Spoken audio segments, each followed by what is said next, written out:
everybody, I'm Jolene Fisher with No Bad Days, Women's Wellness Made Simple, and I am an Inbody specialist. In 2018, I purchased my Inbody scale, and it has been several years. I've had 2,677 clients step on the scale and seen massive results through doing that, and the scale itself is just phenomenal. So today I want to run you through how to read the Inbody interpretation sheet. Let's go.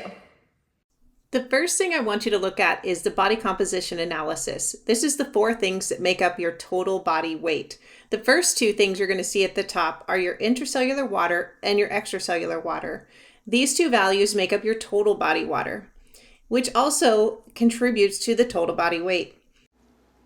Intracellular water refers to the water held inside the cell wall, and extracellular water stands for the amount of water we hold outside the cell. So extracellular water is something that we might see in plasma, or if we injured a knee, we have that extra water that comes as a result of the injury. That's what extracellular water would look like. So for somebody who is dehydrated, it would show up here in the extracellular water as well. And intracellular water is intimately connected to skeletal muscle mass. So as skeletal muscle mass increases, so does intracellular water and vice versa. The next thing you're going to see is dry lean mass. That number indicates how much of your bone weight plus dehydrated muscle added together make up that total value. That dry lean mass contributes to the lean body mass number along with that total body water and contributes to your overall weight. Lastly, body fat mass is how many pounds of you is fat. So that contributes to your overall total body weight, but is not included in the lean body mass number. So when we add up total body water plus lean body mass plus your body fat mass, that gives us our total body weight. Next, let's take a look at the muscle fat analysis. You can see that there's a down arrow, a dash, and an up arrow, and that's what you're going to see throughout the document. But what I want you to notice here is that this person has an average weight, an above average amount of skeletal muscle mass, which is what SMM stands for, and a below average amount of body fat mass. Now I want to show you what happens when you draw a line straight down the middle of the dash, all the way down the middle of the page. That's the 100th percentile marker for someone's height. So based on their height, these are their averages and where they should fall. So that's how the above average, below average, and middle 100 percentile markers came to be. Let's go back to the muscle fat analysis and what all this indicates when we have somebody who has a high amount of muscle mass like this person does. So you can see I've connected the dots here and it creates a D curve. So this person is of normal weight, high muscle mass, and low body fat. Now, this person probably doesn't want to lose any more body fat unless they're going to be on stage in a bodybuilding competition because they already have a significantly low amount. But this person is most likely a very athletic, lean looking body. So we're going for the D, you guys. D curves give us the muscle that we're looking for and that lean look that the muscles can pop out from. Now, this next body type is somebody that we would consider the skinny fat phenomenon or the sarcopenic body type. This is somebody with normal weight, so they may appear smaller, but they have a low amount of muscle mass, which is one of the reasons why they look smaller to you. And then their body fat mass is really high. So in this type of person, we're going to be looking to increase skeletal muscle mass, that middle line, and decrease body fat.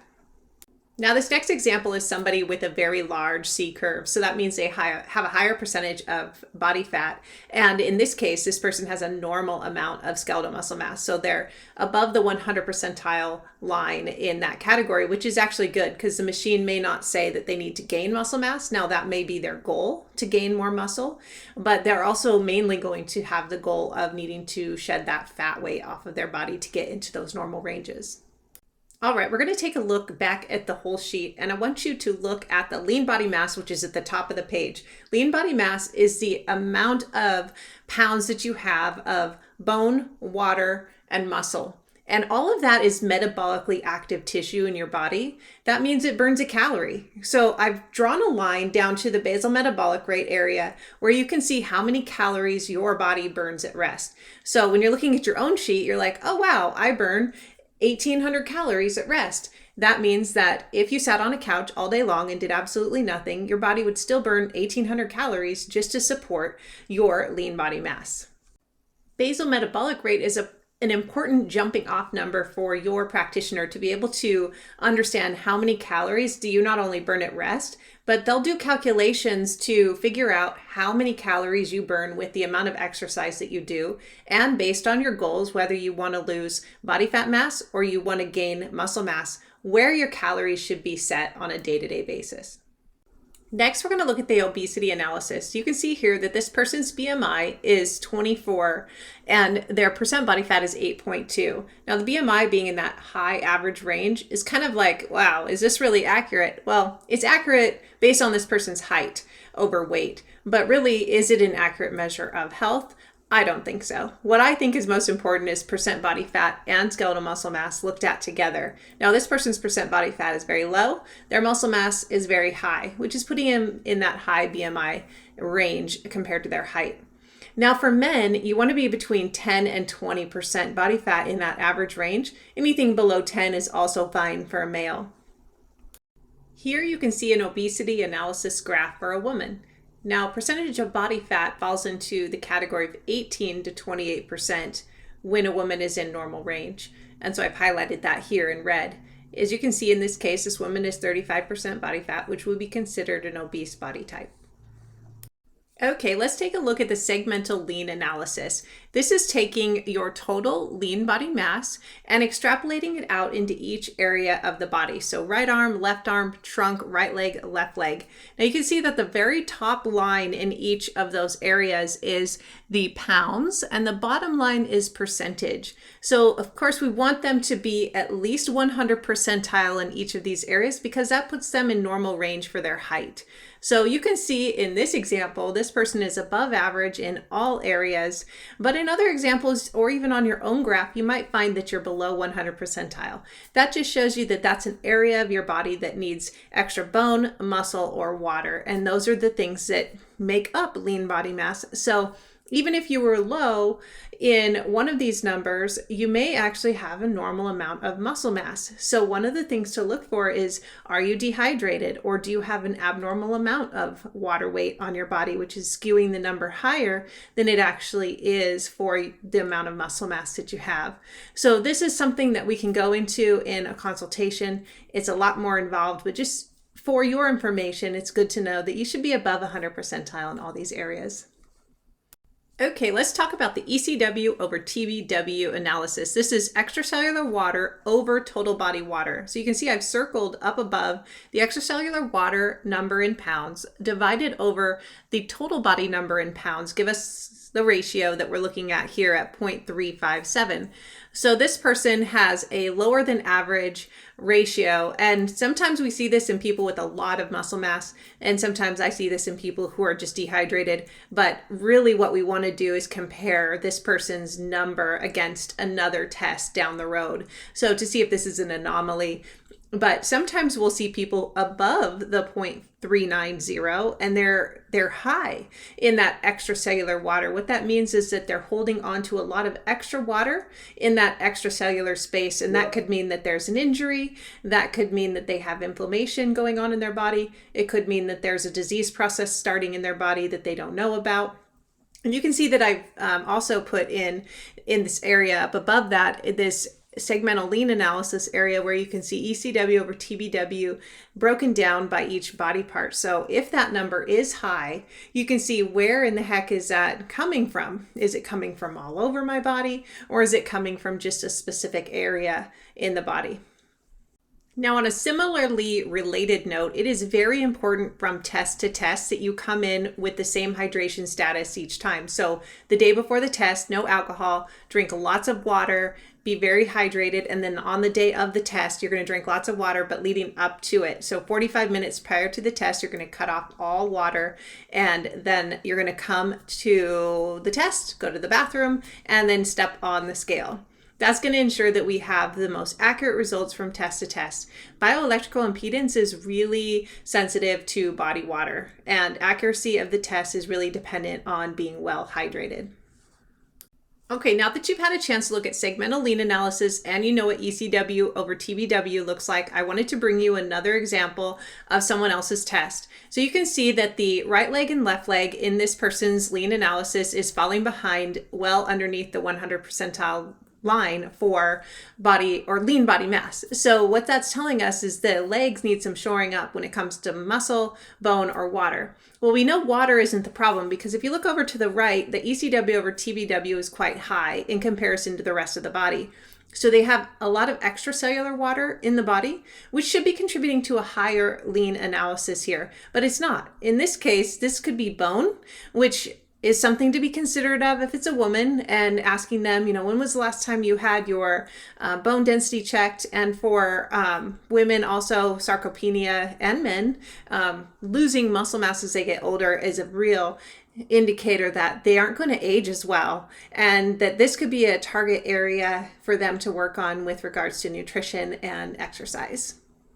I also want to point out here that it is statistically significant to have a 0.002 change in your extracellular water. So you can see here that from the right leg to the left leg, there is a 0.002 difference, and the one leg being higher than the other indicates that is statistically significantly higher. It may not look like a lot, but it actually is.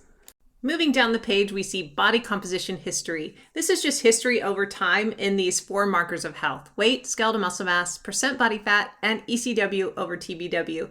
I find this to be really helpful when I'm working through changes that the client's body has made over time. We can see a really quick analysis of muscle mass. Has that gone down?